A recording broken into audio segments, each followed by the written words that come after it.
Welcome to the final part of Lecture 9. In the last part of this lecture, we looked at the tensor equation that we had derived in the first part of this lecture, and simplification of it resulted in two differential equations that we are now going to solve. The assumption that we'd made to arrive at those differential equations was one of homogeneous flow in our convected coordinate system.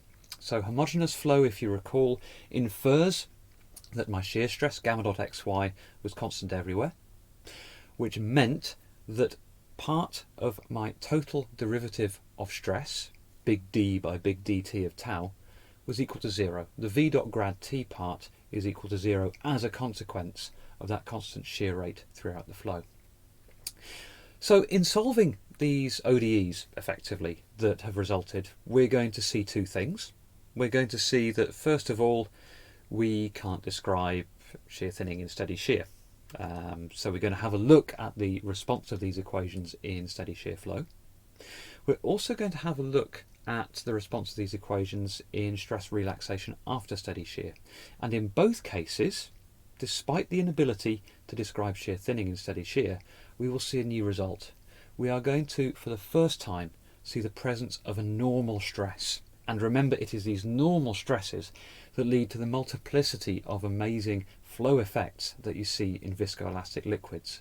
And so this convected time formulation starts to give us insight into how we model the presence of these principal stresses. The final part of this lecture will examine how we can reintroduce nonlinearity into our constitutive law. We saw nonlinearity through the Wagner damping function in the integral form of our Maxwell equation. What we're going to do is to introduce an add-on, if you like, to the convected form of Maxwell, upper convected Maxwell. And this is a completely new constitutive law called the Giesecke's equation. So, let's start by examining homogeneous steady shear flow again. Remember that we said homogeneous steady shear flow, gamma dot xy is constant throughout our flow scenario and is simply equal to partial du by partial dy. And that resulted in two equations. It resulted in this equation here, which was involving gamma dot xy, tau xy. It also involves tau yy, but we've already seen that tau yy is 0. So tau xy is my shear stress, gamma dot xy is the shear deformation that I'm imposing. So this is the stress that is in line with my deformation. This is what we're used to seeing. So if it's steady shear flow, then time derivatives fall to 0. So my time derivative of tau xy is 0, and of course tau yy is 0 by default.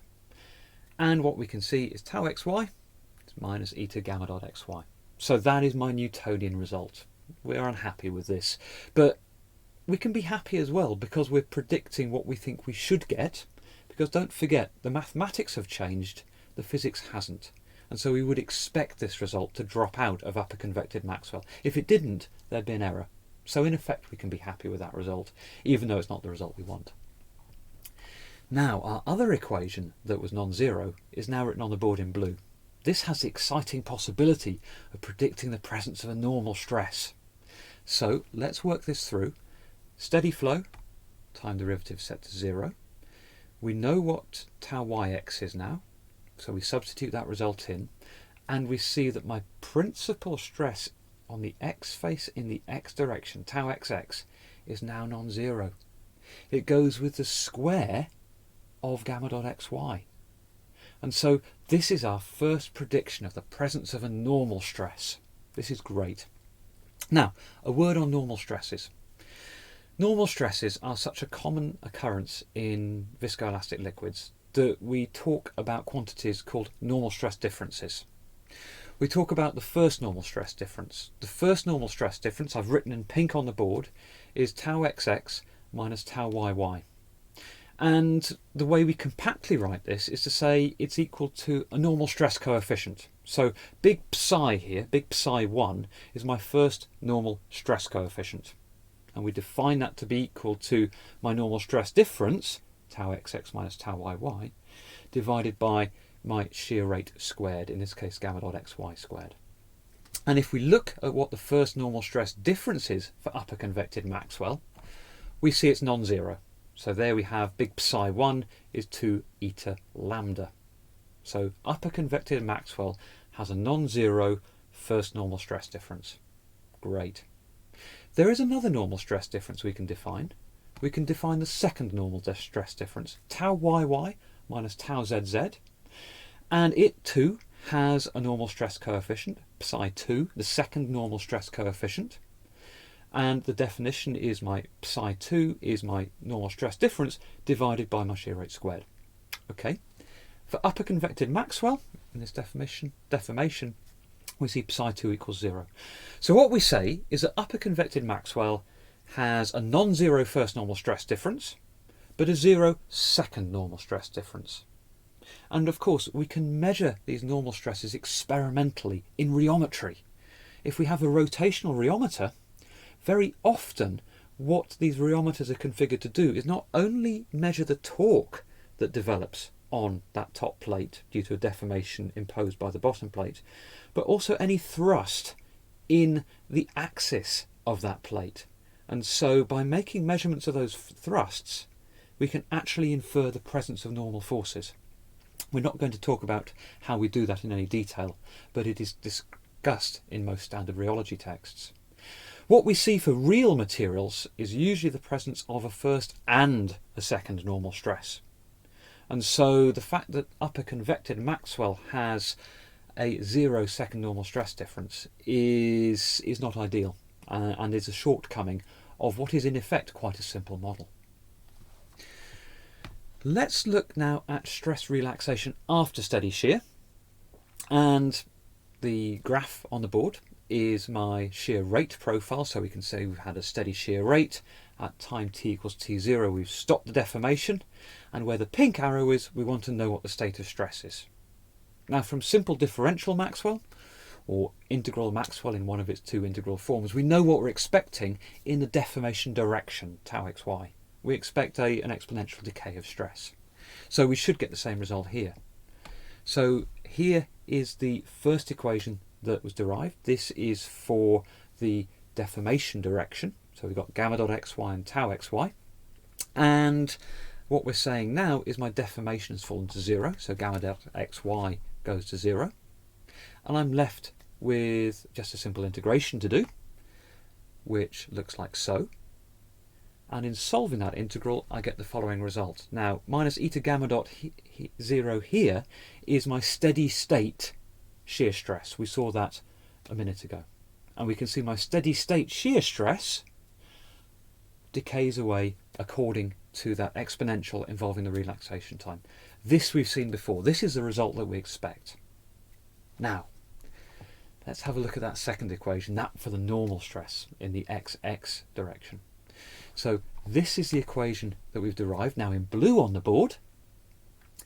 My deformation rate, gamma dot xy, falls to 0, so I can ignore that second term on the right hand side.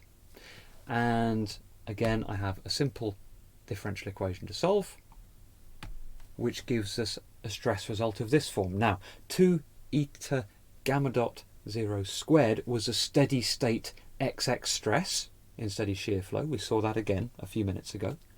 And that also decays in a way that corresponds with the relaxation time. So it's another exponential stress decay. So this is really cool. We've now got a decaying stress in the deformation direction and a decaying stress in a normal direction. So the convected formulation of Maxwell, upper convected Maxwell, now gives us the ability to describe normal stress behaviour in shear flows. So this is now a 3D description of fluid behaviour. Now let's conclude by briefly discussing another way in which you can introduce nonlinearity into your constitutive law. The problem with upper convected Maxwell is twofold. Its first problem is the prediction of a Newtonian viscosity in steady shear, and we know that we've spent a lot of time getting around that in integral formulations, introducing that nonlinearity with Wagner. The second problem with upper convected Maxwell is its prediction of a 0 second normal stress difference, when experimentally we usually see the presence of a second normal stress difference in addition to a first normal stress difference. So in differential form we can also add nonlinearity. I'm going to introduce to you now something called the Giesecke's constitutive equation. It's very often used for polymer solutions, and it starts by saying that the total stress tau in a system is due to a polymeric contribution, tau p, and a Newtonian solvent contribution, tau s. So tau s we write just with a single parameter, which is the Newtonian solvent viscosity, eta s, multiplied by the rate of strain tensor, gamma dot. So that is in effect the Newtonian constitutive law for the solvent. The polymer has a stress that is a combination of upper convected Maxwell, which I've written here on the board in yellow, plus a nonlinearity. And if we examine that nonlinearity, what we can see is that it is quadratic in terms of our stress tensor.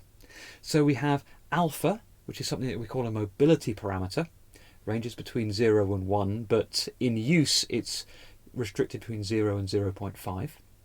We have a ratio of my relaxation time lambda and eta p, and then we have tau p dot tau p. So this is going to give us quadratic terms of stress. That's how we get the nonlinear behaviour of our stress. And so we have an extension to upper convected Maxwell, including a nonlinearity, much as we had an extension to integral Maxwell with respect to past strain, with a nonlinearity introduced by the Wagner damping function. And the characteristics of the Giesecke's equation are very, very amenable in terms of describing real materials. It's nonlinear. It captures shear thinning under steady shear. Moreover, it captures a non-zero second normal stress difference, which is a phenomenon that we see experimentally. Now, the nice thing about Giesecke's is that when you look at the solutions to this model, you can get a stress explicit form in certain flow scenarios, only certain flow scenarios, that allows us to make it multimode. So we can describe a wide range of real materials when we put the multimode Giesecke's equation into effect. Numerically, you can formulate Giesecke's in multimode form quite simply, and you have numerical algorithms that can then solve those combinations of modes in this nonlinear form. And so the Giesecke's equation is one of a number of nonlinear differential constitutive laws that are routinely used to describe real materials by practicing rheologists. Let's summarise with a few key points. We saw in this part of this lecture that the upper convected Maxwell has a non-zero first normal stress difference. This is great. This is something that we see in real materials. We introduced the concept of normal stress differences, tau xx minus tau yy minus tau zz, and we said that usually this normal stress difference information is conveyed by something called a normal stress coefficient, psi1 and psi2, psi1 for the first normal stress difference, psi2 for the second normal stress difference. We had a look at the mechanical response of upper convected Maxwell to our two favourite deformations, steady shear and stress relaxation after steady shear. And we saw that in steady shear we have a prediction of a Newtonian viscosity, which we sort of expected and we don't want. And we also saw the prediction of a non-zero first normal stress difference. Hooray. We also looked at stress decay and saw that both the stress in the deformation direction and in the principal direction decayed exponentially with relaxation time. Finally, we briefly discussed another way in which you can introduce nonlinearity into Maxwell.